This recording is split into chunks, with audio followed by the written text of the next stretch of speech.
मेरे पास भी बार बार तुम्हारे बने बनाए लाल कपड़े वाले महात्मा आते हैं, चर्चाएं करते हैं, पूछते हैं कि हमें उस परमात्मा का अनुभव कैसे हो। तुम सुनते तो हो लेकिन उस मार्ग पर चलते नहीं हो, बस इसीलिए चूक जाते हो। और चलोगे भी कैसे? चलने की हिम्मत भी कौन करेगा? क्योंकि उस मार्ग के जो पायदान है, जो सीढ़ियां हैं, हर सीढ़ी में कुछ ना कुछ ऐसी बातें लिखी हैं जो तुम चाह कर भी वहां कदम नहीं रख सकते। परमात्मा के मार्ग की पहली सीढ़ी पर लिखा है कि मैं कुछ नहीं जानता। मैं आज तक जो भी जानता था वो गलत था। मैंने आज तक जितने भी उपाय किए वो गलत थे। अब बताओ, कौन व्यक्ति इतनी हिम्मत कर पाएगा कि कह पाएगा कि मैं 50 वर्ष का हो गया और मैं गलत था? मैं जो जो कृत्य कर रहा था वो सब गलत थे। अपने आप को गलत कहना, अपने आप को मूर्ख कहना शायद किसी अहंकारी का तो काम नहीं होगा। इसलिए कोई भी व्यक्ति उस मार्ग की पहली सीढ़ी पर ही, पायदान पर ही पग नहीं रखता। दूसरा पायदान आता है, मेरा कोई भी जन्मजात धर्म नहीं है। ना हिंदू, ना मुस्लिम, ना सिख, ना ईसाई, ना बौद्ध, ना जैन, ना पारसी, कोई भी नहीं। मेरा कोई भी जन्मजात धर्म नहीं है। कौन कह पाएगा? क्योंकि वो धर्म जिसमें तुम पैदा हुए गलती से, हो सकता है तुम हिंदू घर में ना पैदा होकर मुसलमान घर में हो जाते, तुम स्वयं को मुसलमान मानने लग जाते, या ईसाई, या सिख, या बौद्ध, या जैन। गलती से तुम हिंदू घर में पैदा हुए तो स्वयं को हिंदू मानने लग गए। वो धर्म तुम्हारी रगों में दौड़ रहा है, तुम्हें जन्म से ही घोंट कर पिला दिया गया है। तुम्हारे अपने माता पिताओं ने अपने अपने धर्म स्थलों में ले जाकर, हिंदू के माता पिता ने बच्चों को हिंदू के मंदिरों में ले गए, मुसलमान के माता पिता ने अपने बच्चे को मुसलमान मस्जिद में ले गए। इसी प्रकार सिख, ईसाई, बौद्ध, जैन, वो जो तुम्हारी रगों में बहा दिया गया है जबरन, उसे कैसे मिटाओगे? उसे मिटा ही नहीं सकते। उसे मिटाने का तो केवल एक ही मार्ग है कि जिसकी रगों में बह रहा है तुम उसे मार दो, तुम मैं को मार दो, तुम अहंकार को मार दो। लेकिन अहंकार को मारना वही तो सबसे बड़ी दिक्कत है। वही तो पहले पायदान पर हो रहा था, मैं आज तक गलत था। मैंने आज तक जो भी जाना वो गलत था। एक ही उपाय पहले पायदान का था, वही उपाय दूसरे का है। अब आते हैं तीसरी सीढ़ी। तीसरी सीढ़ी पर लिखा है, मेरा कोई शास्त्र नहीं, ना गीता, ना कुरान, ना पुराण, ना बाइबल, ना ग्रंथ, ना धम्मपद, कुछ भी नहीं। कौन कह पाएगा? गलती से कोई व्यक्ति तुम्हारी गीता या कुरान या बाइबल या ग्रंथ या धम्मपद, अगर एक छापे खाने की प्रिंटिंग में कुछ गलती हो जाए और वो उस गलती वाले पेपरों को रद्दी में बेच दे, कोई उसे यूज कर ले और तुम देख लो कि ये तो कुरान का फटा हुआ पेपर है, गीता का है, पुराण का है, ग्रंथ का है, धम्मपद का है, तो पूरी दुनिया में बवाल मच जाता है कि हमारे धर्म ग्रंथ को फाड़कर रत्ती में यूज किया जा रहा है उसमें लोग चाट पकौड़ी खा रहे हैं। कैसे कहोगे तुम कि मेरा कोई शास्त्र नहीं? शास्त्र उनके वचन हैं जिन्होंने उस विराट को पाया। पूर्णता पर पहुंचे हुए का वचन है। जो एवरेस्ट की चोटी पर चढ़ गया, उसने वहां तिरंगा फहराया, उसको जो वहां पर अनुभूति होगी वो तुम अपने घर में जमीन में झंडा फहरा लो, तुम्हें नहीं होगी।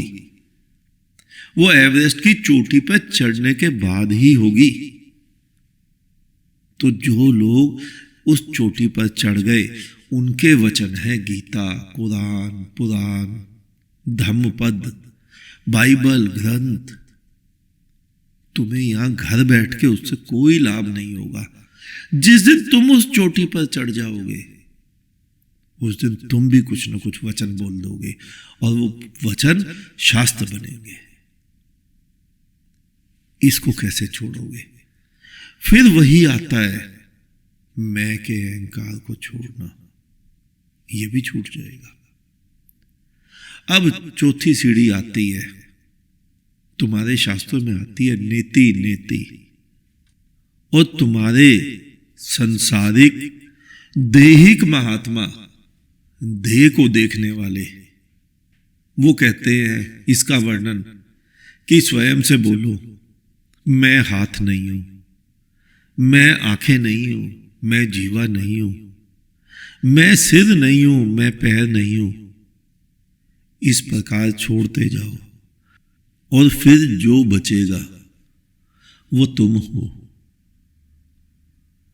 मुझे समझ नहीं आता, मूढ़ से मूढ़ व्यक्ति भी ये नहीं मान सकता कि मैं हाथ हूं या मैं सिर हूं या पांव हूं। तो फिर वो बचकानी बातें करके किसको समझा रहे हैं? यानी वो अभी तक स्वयं को देह ही माने जा रहे हैं, देह ही छोड़ने की बात करे जा रहे हैं। इसीलिए मैं कहता हूं, जिसको अनुभव नहीं हुआ उस विराट का, वो तुम्हें कुछ भी नहीं समझा पाएगा। शास्त्रों की बातें पढ़ तो तुम रहे हो ना, अपनी बुद्धि से ही तो पढ़ोगे ना। शास्त्र कुछ भी लिखे, बुद्धि तो तुम्हारी सोचेगी ना। नहीं, नीति नीति का मतलब ये नहीं है।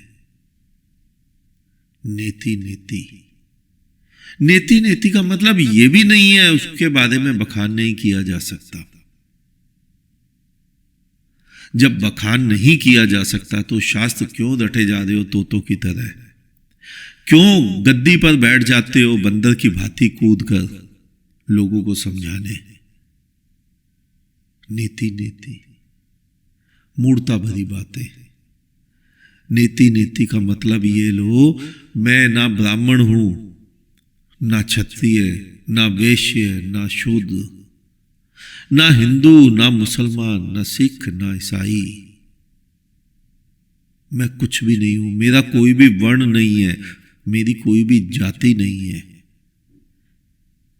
तुम्हारे देह से ज्यादा आसक्ति तुम सबको अपने अपने मैं में, मैं ब्राह्मण हूं, मैं मुसलमान हूं, मैं सिख हूं, मैं ईसाई हूं, इसमें है। देह छूट जाए, लेकिन ये संस्कार, ये वर्ण तुम गलती से भी नहीं छोड़ना चाहते। ये भी तभी मिटेगा जब मैं मिटेगी। एक ही कारण है, देखते जाना शुरू से आखिर तक। एक ही कारण से सारे पायदान 1 मिनट में तुम पार कर जाओगे। अब अगला 5वां आता है, मैं ना पापी हूं ना पुण्यात्मा। लेकिन तुम कैसे कहोगे? तुमने तो रटा हुआ है और तुम्हें रटाया गया है। जाते हो ना तुम हरिद्वार या जिस भी तीर्थ, वहां तुम्हारे पुरोहित बैठे होते हैं, तुमसे एक मंत्र रटवाते हैं, पापो हम पाप कर्मा हम। कभी उनसे पूछना इसका मतलब क्या है? इसका मतलब यह है कि मैं पापी हूं, पाप कर्मों में लिप्त हूं। तो जब तुम पापी हो तो तुम हो, ये तो पक्का हो गया, तुम्ही ने पक्का कर दिया। या तुमने पुण्य किए, भागवत कराई, यज्ञ किए, परिक्रमाएं करी, मूर्तावश मंदिरों में 25-25 लाख रुपए के फूल बंगले बनवाए, जो 2 रुपए की कीमत के नहीं है। वो 25 लाख तुम संसार में उन लोगों को देते जिन लोगों के घर बसते, जिन लोगों के घर चलते, जिन लोगों के बच्चे पढ़ते, तो संसार में सुख व्याप्ता। तुमने उन निकम्बों नाकारों के हाथ में पैसे दे दिए जो अपने घर जाके सारे खाएंगे, लाख रुपए से फूल सजाएंगे और 24 लाख खा जाएंगे। और 24 ही नहीं, एक एक दिन में 25-25 लाख वाले वो 5-7 मूड पकड़ लेते हैं। सभी को ये लगता है फूल बंगला मैंने बनवाया है, और वो वहां मजे लेते हैं। एक दिन में 1.5-2 करोड़ रुपए आ जाता है, 5 फूल बंगले बन जाते हैं। कैसे कह पाओगे कि मैं ना पापी हूं ना पुण्यात्मा? पापी भी तुम्हें तुम्हारे धर्मगुरु ही समझा देते हैं कि तुम पापी हो, और पुण्यात्मा भी तुम्हें तुम्हारे धर्मगुरु ही समझा देते हैं कि तुमने फूल बंगला बनवा दिया, तुमने रात को जागरण करवा दिया, तुम भागवत कथा में यजमान बन गए, तुमने दान किया, तुमने साधु महात्माओं को रोटी खिलाई, तुम पुण्यात्मा बन गए। कैसे छोड़ोगे इसे कि मैं ना पापी हूं ना पुण्यात्मा हूं? गलती से पहली, दूसरी, तीसरी, चौथी सीढ़ी पार भी कर गए तो 5वीं सीढ़ी कौन कह पाएगा कि मैं पुण्यात्मा नहीं हूं? लालच है, पुण्य को कैसे छोड़ें? पुण्य छोड़ देंगे तो बैकुंठ कैसे मिलेगा, गोलोक कैसे मिलेगा, जन्नत कैसे मिलेगी, परमात्मा के दर्शन कैसे होंगे? तो ये भी नहीं छूटेगी। छूटेगी एक ही तरीके से, तुम मरो, तुम मिटो, तुम्हारी मैं पूर्ण रूपेण समाप्त हो जानी चाहिए। 6ठी सीढ़ी आती है, मेरा कोई भी भूत नहीं और कोई भी भविष्य नहीं। भूत की धारणाएं जो तुमने ढोई हुई हैं, संस्कार, आचार, विचार, ये करना है, ये नहीं करना, इस दिन ये खाना है, इस दिन ये नहीं खाना, इस दिन ये काम करना है, इस दिन ये काम नहीं करना, ये भूत की धारणा है। और भूत की धारणाओं के कारण ही तुम्हारा भविष्य बना है कि ये करोगे, ये नहीं करोगे तो भविष्य में ऐसा ऐसा हो जाएगा। आज वर्तमान में कुछ नहीं है तुम्हारे हाथ में। वर्तमान में कोई तुम्हारा धर्मगुरु तुम्हें कुछ भी नहीं देता, क्योंकि उसके पास देने लायक है ही कुछ नहीं। वो भविष्य की कल्पनाएं देता है। भविष्य में तुम सुखी हो जाओगे, स्वर्ग में जाके सुखी हो जाओगे। स्वर्ग में जाके 16-16 वर्ष की अप्सराएं तुम्हारे लिए सेज सजाए बैठी होंगी, तुम उनसे संभोग करोगे। मदिरा के प्याले तुम्हारे लिए रखे जाएंगे। भविष्य की कल्पनाएं, मूर्ता भरी विचारधाराएं, मूर्ता भरी कल्पनाएं, और तुम उसमें फंसते हो। तो मेरा कोई भूत नहीं और मेरा कोई भविष्य नहीं, इस सीढ़ी पर भी कोई व्यक्ति पायदान पे पांव नहीं रखेगा। फिर वही कारण, तुम मिटो, मैं मिटे, मैं मरे, तो ये सीढ़ी भी पार हो जाएगी। 7वीं सीढ़ी, ना मैं करता ना अकर्ता। लेकिन तुम्हारे तो धर्म शास्त्री कर्म को अकर्म में बदलने के लिए बने पड़े हैं, और यही तो तुम्हें सिखाया जाता है कि कर्म को अकर्म में कैसे बदलो। तो कैसे कहोगे ना करता ना करता? तुम कर्म को अकर्म में बदलने के लिए हजारों उपाय करते हो, और मैं तुम्हें समझाता हूं, कर्ता को ही छोड़ दो। तुम्हारे सभी महात्मा कर्ता को छोड़ने की बात ही नहीं समझाते। कर्म, कर्म बंधन, कर्मों से मुक्ति, इसी में फंसाते रहते हैं। कैसे बंधन से मुक्त होगे? कर्म तो करना पड़ेगा। कर्म करना है, कर्ता को छोड़कर, मैं को मिटाकर, अहंकार को तिलांजलि देकर। तो मैं ना तो करता और ना अकर्ता, जो हो रहा है होने दो। शरीर से भी जो हो रहा है होने दो। अपनी किंतु परंतु मत लगाओ। और जितने भी पुस्तकों में लिखे हुए तुम ज्ञान को करे जा रहे हो, उससे तुम करता ही तो बने जा रहे हो। तो ये पायदान आता है, मैं ना करता ना करता। मैं को मिटाओ, करता अकर्ता अकेला खड़ा रहेगा, किसी काम नहीं आएगा। बैसाखियां दोनों खड़ी रहेंगी, तुम बीच में से हट जाओ, बैसाखियां स्वयं गिर जाएंगी। बैसाखियां थोड़े ही चलती हैं, तुम चलाते हो इसलिए बैसाखियां चलती हैं। बैसाखी तुम्हें नहीं चलाती, तुम बैसाखी को थामते हो। तुमने कर्ता कर्ता को थामा हुआ, तुम बीच में से हटो, कर्ता अकर्ता रूपी बैसाखी स्वयं ही गिर जाएगी। अगली सीढ़ी आती है नंबर 8। मेरा किया हुआ किसी काम नहीं आया, सभी व्यर्थ गया, इसलिए मेरा सभी किया हुआ ना कुछ है। लेकिन कौन कहेगा कि मेरा किया किसी काम नहीं आया?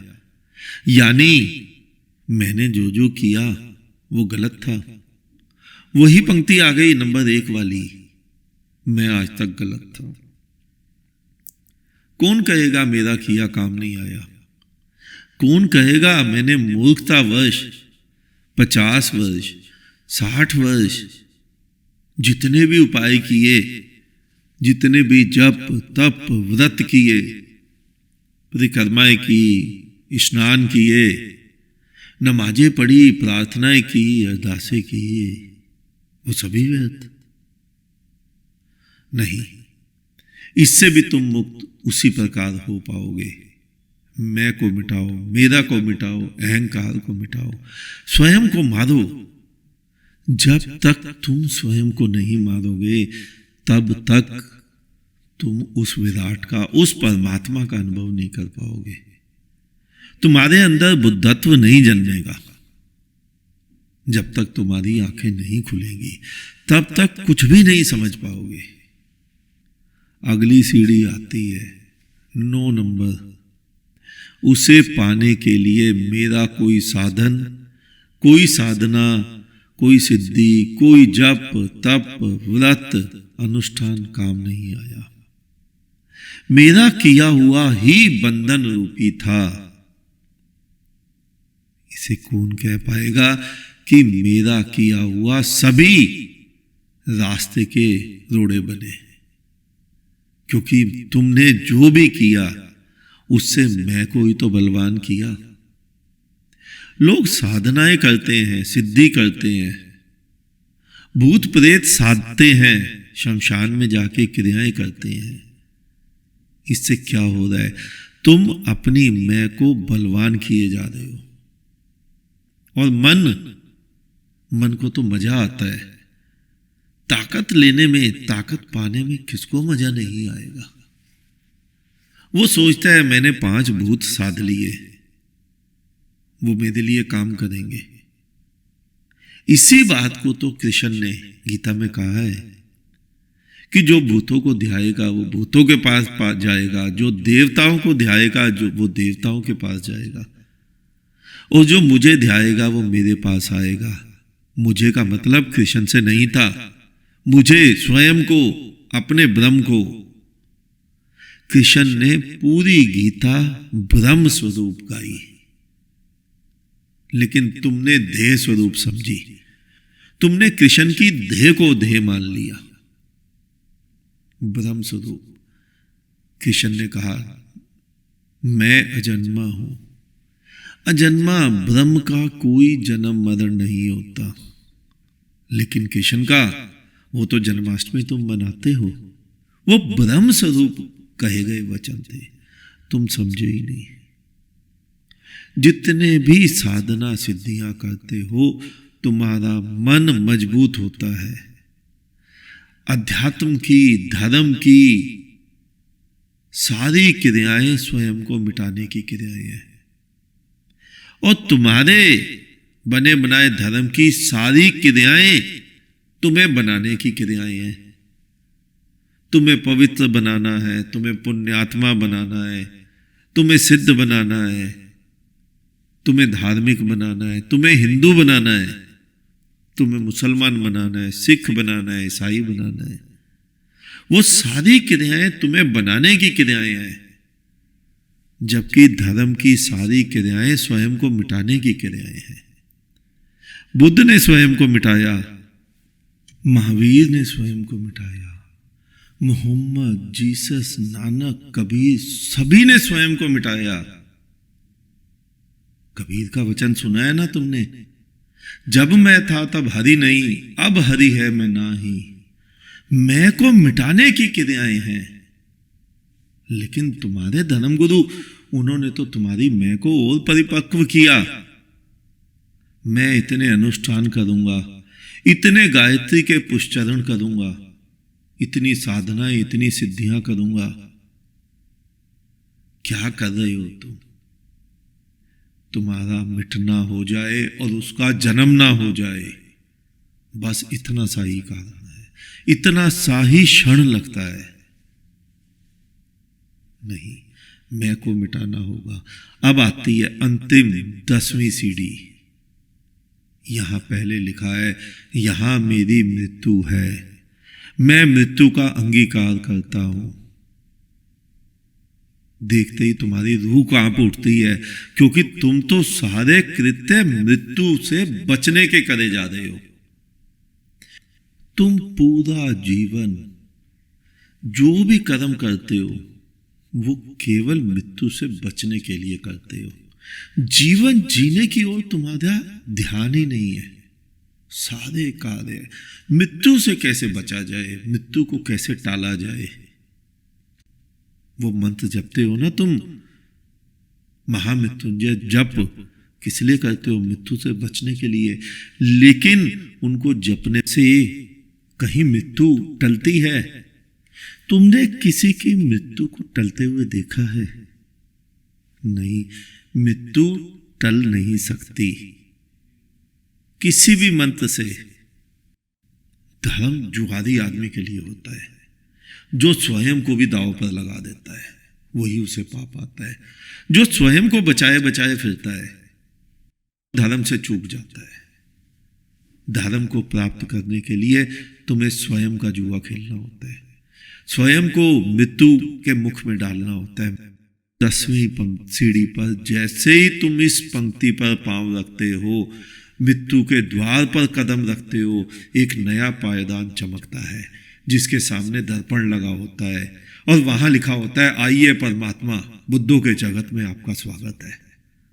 वहां स्वयं, वहां दर्पण में तुम्हें स्वयं के दर्शन होते हैं, उसी ब्रह्म के जो तुम्हारे अंदर है, जो तुम हो। लेकिन उस तल को समझने के लिए, बुद्धत्व के तल पर खड़े होने के लिए तुम्हें बहुत कुछ समझना पड़ता है। और बहुत कुछ में एक ही वस्तु है कि मैं मरने को तैयार हूं, मैं अपनी मृत्यु का वर्ण करता हूं। यही तुमसे नहीं होता। तुमसे मृत्यु की बात करें तो तुम मंत्र चालू कर देते हो, मृत्यु कैसे टाली जाए। ज्यादा राम राम जपने लग जाते हो, ज्यादा अल्लाह अल्लाह जपने लग जाते हो, मृत्यु बचे। और इसी कारण तुम उस परमात्मा का, उस खुदा का दीदार नहीं कर पाते हो। मैं के मरते ही तू जन्मता है। अब तुम जब मर्जी अपनी मैं को मारने के लिए तैयार हो जाओ, या साधना सिद्धि अनुष्ठान करते करते अपनी मैं को परिपक्व करते जाओ, ये तुम पर निर्भर करता है। आज इतना ही, शेष किसी और दिन। अंत में चारों तरफ बिखरे फैले परमात्मा को मेरा नमन। तुम सभी जागो, जागते रहो।